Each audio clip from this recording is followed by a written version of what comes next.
this evening. Taxi driver dies in high-speed crash on Soesdyke Linden Highway. Women's Innovation and Investment Network helps nearly half of the participants gain employment. Devastating fire in East Bank Demerara leaves 2 homeless. In the region, Ukraine war, US accuses LULA of parroting propaganda. And internationally, Sudan Live News reports of a 24-hour ceasefire agreement.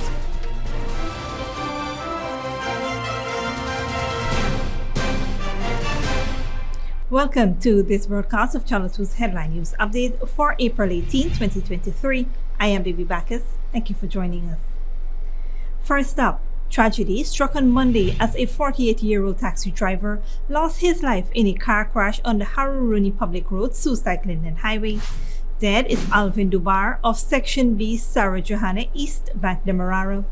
According to reports, the incident occurred around 4 p.m. when a Toyota Spacio with license plate HDD 808 driven by Dubar was seen speeding before careening off the road and colliding with a barrier. The impact of the crash was so severe that Dubar was flung out of the vehicle and ended up on the parapet.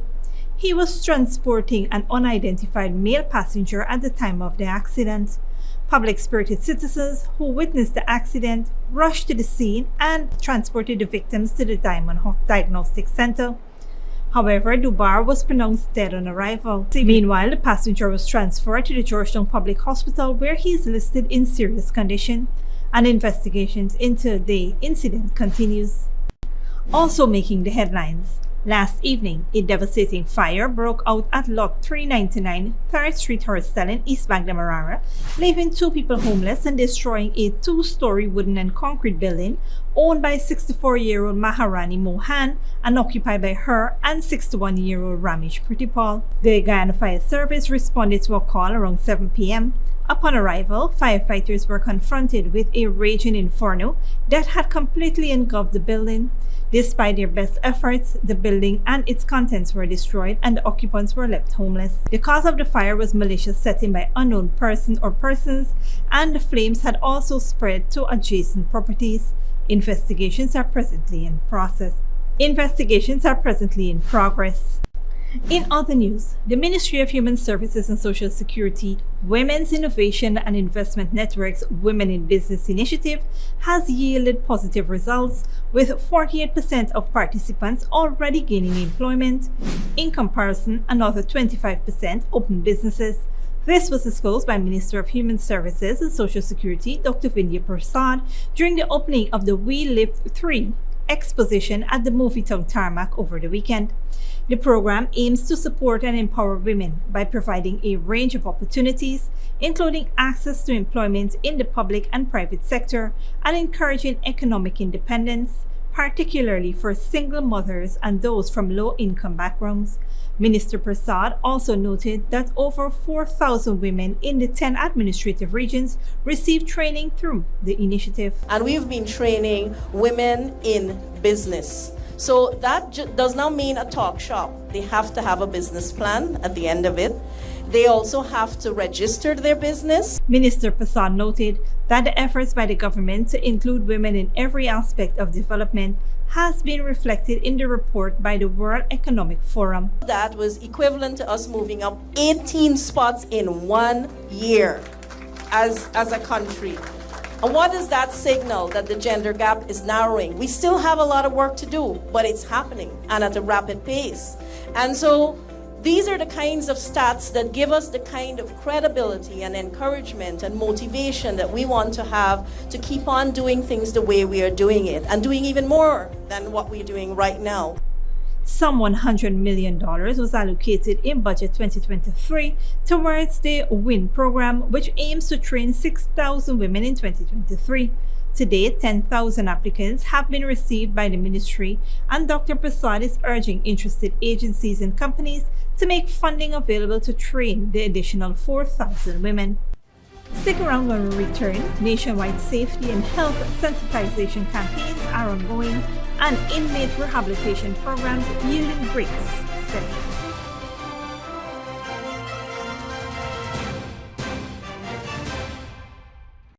When you need money and you gotta get it fast, Creative Jewelry and Pawn Shop is the place for that confidential transaction in a quiet and secure location. You'll get the highest value per pennyweight for your gold and also enjoy the lowest interest rates and longest payback period too. Yes, for that instant transaction to solve a pressing financial problem. That Creative Jewelry and Pawn Shop, 46 Boyle Place, that's between the Ministry of Housing on Brick Dam and White Castle Fish Shop.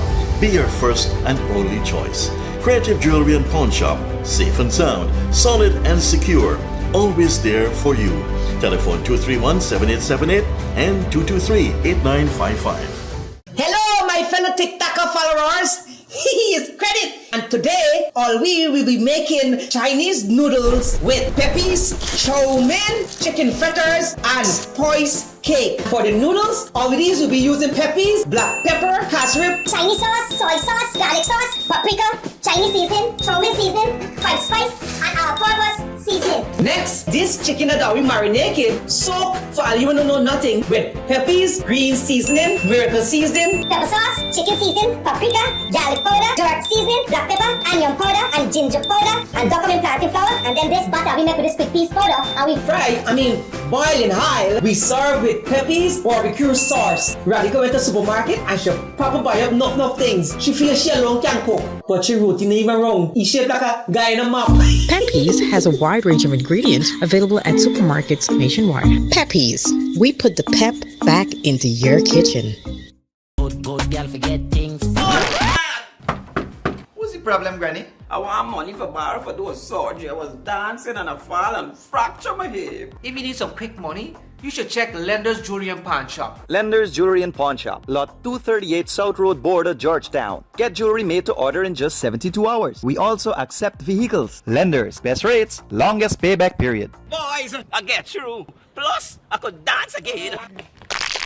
Lender's Jewelry and Pawn Shop.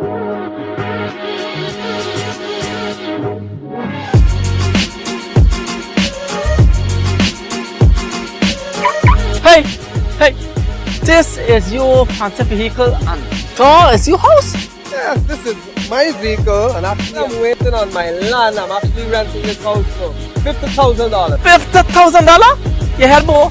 You crazy? You mad? You head no good? Why you look, let me show you that light. Come with me.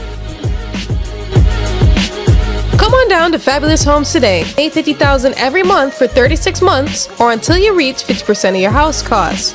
Move in after 75% of the cost has been paid. This is wonderful. Let's go. Sign me up. Alright, let me go and dash away your landlord.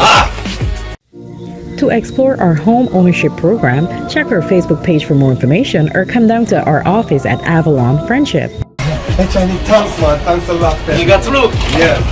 Call us at 227-1380 or 615-8740. Fabulous Homes International Realty, changing tenants into homeowners. At Fabulous Homes, we bring your dreams to life. Welcome back. Occupational Health and Safety Month is observed in April. This year, it is recognized under the theme, A Safe and Healthy Working Environment is a Fundamental Principle and Right at Work.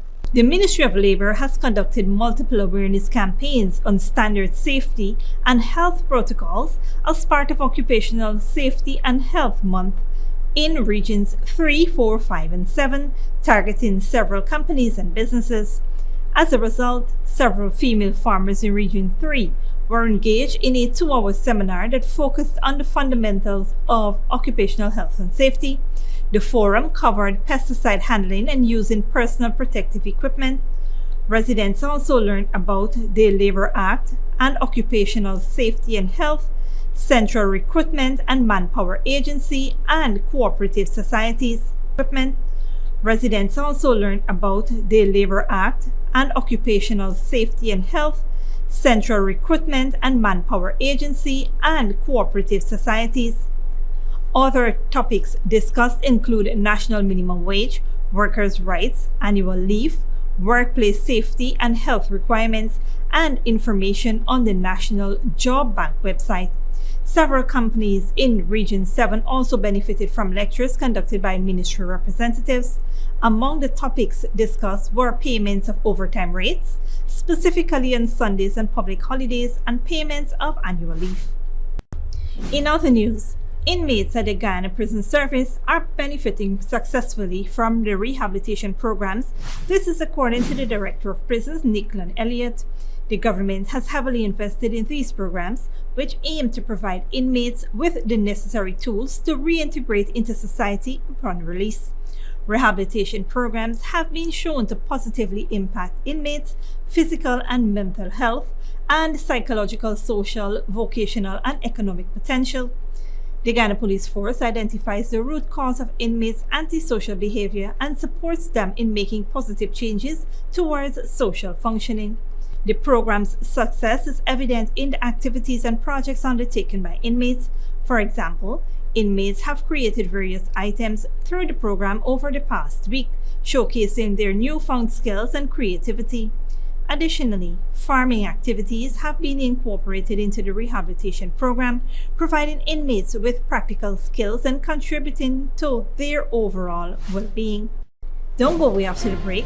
Dominion Voting Systems suing Fox News for $1.6 billion, and China's economy grows 4.5%, beating expectations.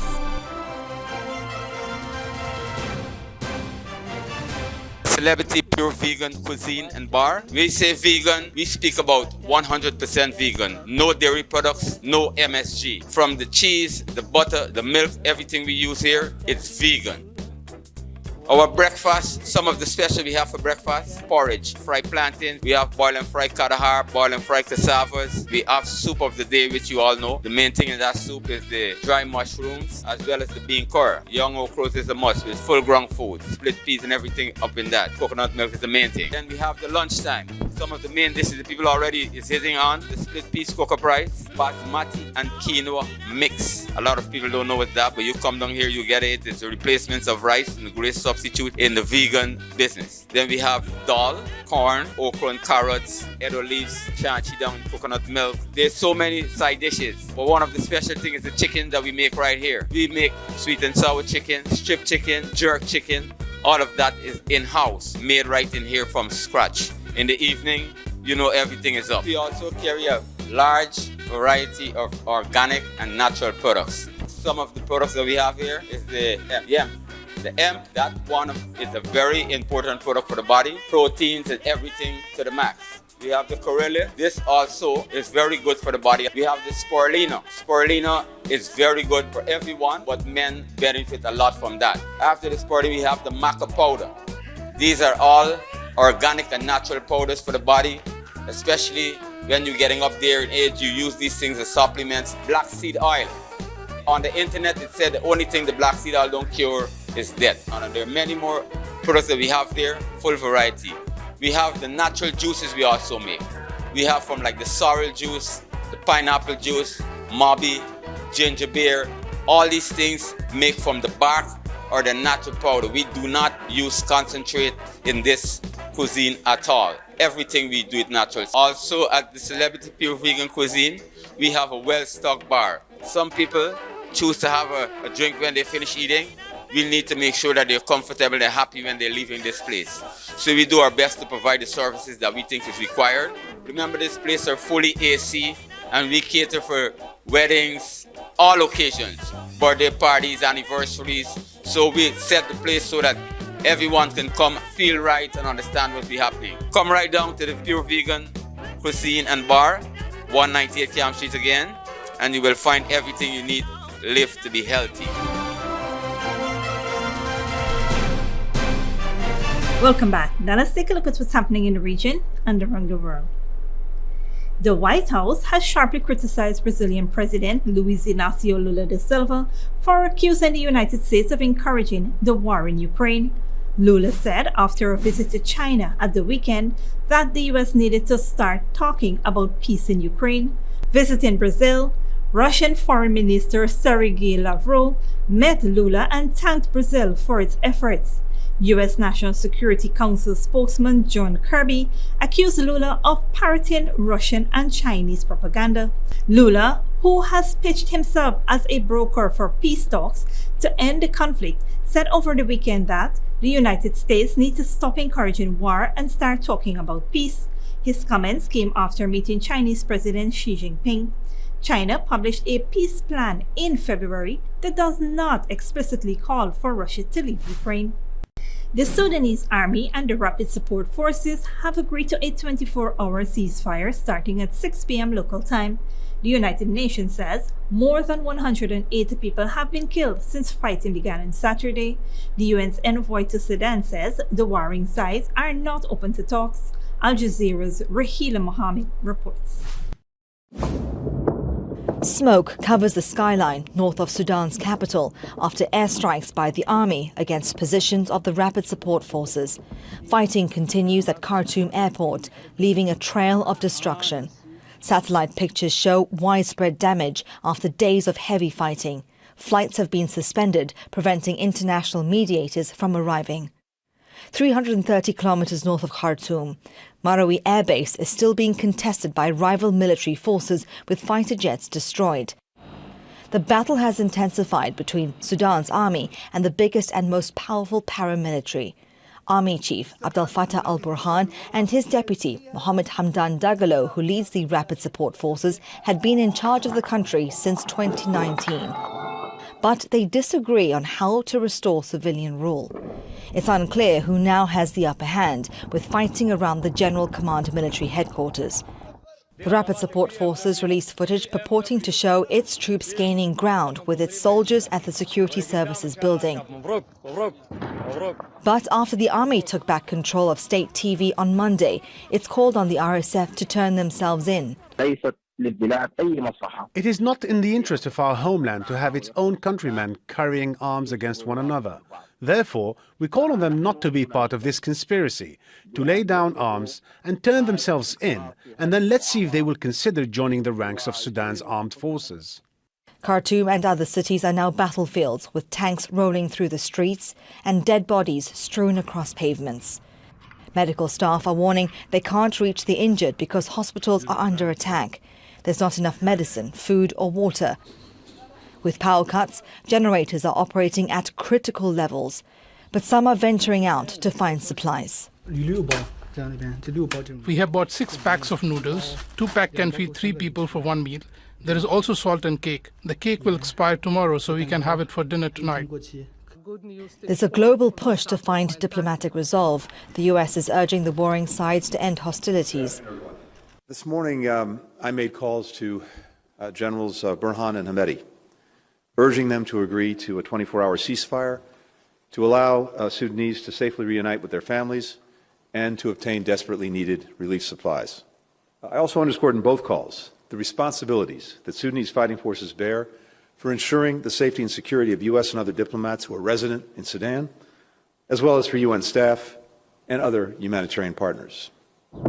For now, it's unclear if the two generals are willing to heed these requests as their capital city continues its descent into a war zone. Rahila Mohammed, Al Jazeera. A defamation lawsuit against Fox News began today in the United States of Delaware. The closely watched case was brought forward by Dominion Voting Systems, seeking $1.6 billion in damages. It is accusing Fox of airing false claims that its voting machines were used to rig the outcome of the 2020 elections in favor of Joe Biden. Al Jazeera's Mike Hanna reports. As lawyers gather, there's a lot at stake. Not just the $1.6 billion damages claimed by Dominion, but also the nature of the protections afforded by the First Amendment, which provides for freedom of the press. In focus are the decades-old Supreme Court rulings, which provided sweeping protection for media companies even when they disseminate false information. It's not enough for Dominion to prove Fox was wrong in its allegations. It also needs to prove that the media company knew the claims were wrong, but continued to broadcast them regardless. They would have to show, first of all, in terms of liability, that Fox acted with actual malice or reckless disregard for the truth. And then secondly, if the jury is satisfied as to that, that there's been proof of the actual damages that were incurred by the plaintiff. So both those two things would have to be found by the jury. Already thousands of internal communications within Fox have been made public in legal documents. These appear to show that the company's hosts like Laura Ingraham were privately skeptical of the vote-rigging allegations, as were other network heavyweights like Sean Hannity and Tucker Carlson, who in private emails described Donald Trump's claims of vote-rigging as disgusting. Dominion alleges that despite these private opinions, Fox continued to publicly and actively support Trump's baseless claims of vote rigging and Dominion's alleged role in that. The reason, says Dominion, the media network did not want to alienate the significant number of Trump supporters who are its viewers. Delaware Superior Court Judge Eric Davis has already ruled that Fox on-air personalities and executives will have to testify, including the company's CEO Rupert Murdoch and his son and Fox co-chairman Lachlan, who Dominion alleges knew the claims were false but did nothing to stop them being broadcast. The trial is expected to last 6 weeks, but the potential consequences to the application of the First Amendment could last very much longer. Mike Hanna, Al Jazeera, Washington. Work is now underway to repair. And finally, China's economy grew by 4.5% year-on-year in the first quarter of 2023, signaling that the world's second largest economy is firmly on the path to recovery after the end of Beijing's strict zero-COVID policies. Al Jazeera's Richard Kimber reports. Getting back to business. China's economy is rebounding after 3 years of widespread COVID-19 curbs. First quarter GDP grew 4.5%, beating analysts' expectations. The jump was driven by a surge in consumer spending. During the pandemic, it hasn't been easy to go shopping either in stores or online. But this year, people can once again go out anytime with no more lockdowns, so life is much more convenient. I just found a new job, so now I can make money again. My life is slowly getting back to normal. It's not full speed ahead just yet, though. Factory output was slower than expected, property investment contracted, and unemployment among young people surged to a near record high.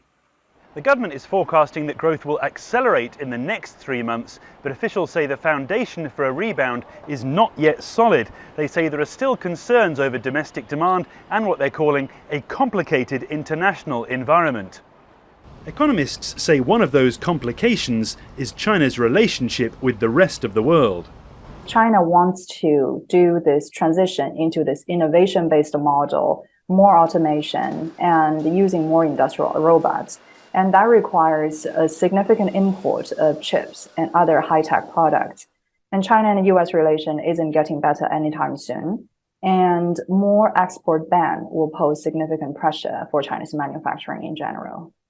Geopolitical concern has prompted Apple to reduce its reliance on Chinese manufacturing this year. It's accelerating operations in India instead.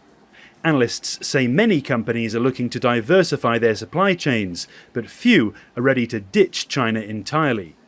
It's more of a case of, I would say, Western companies and institutions hedging their bets by increasing exposure and sourcing from other regions, rather than a sudden or a cross-border exit from China, because if companies want to take a look at their balance sheet and their sources of income, really producing from China and selling to China is still a very attractive prospect. The International Monetary Fund says China will be the top contributor to global growth in the next 5 years. It expects China to account for more than a fifth of worldwide GDP. That's double the contribution from the United States. The IMF's global economic outlook is the weakest in 30 years. It's urging countries to avoid political confrontation and focus on economic cooperation instead. Richard Kimber, Al Jazeera, Hong Kong. This brings us to the end of the regional and global news coverage. Up next is the 3-day weather forecast.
This concludes today's Headline News Update. Tune in tomorrow, Wednesday at 7 p.m. with our next broadcast.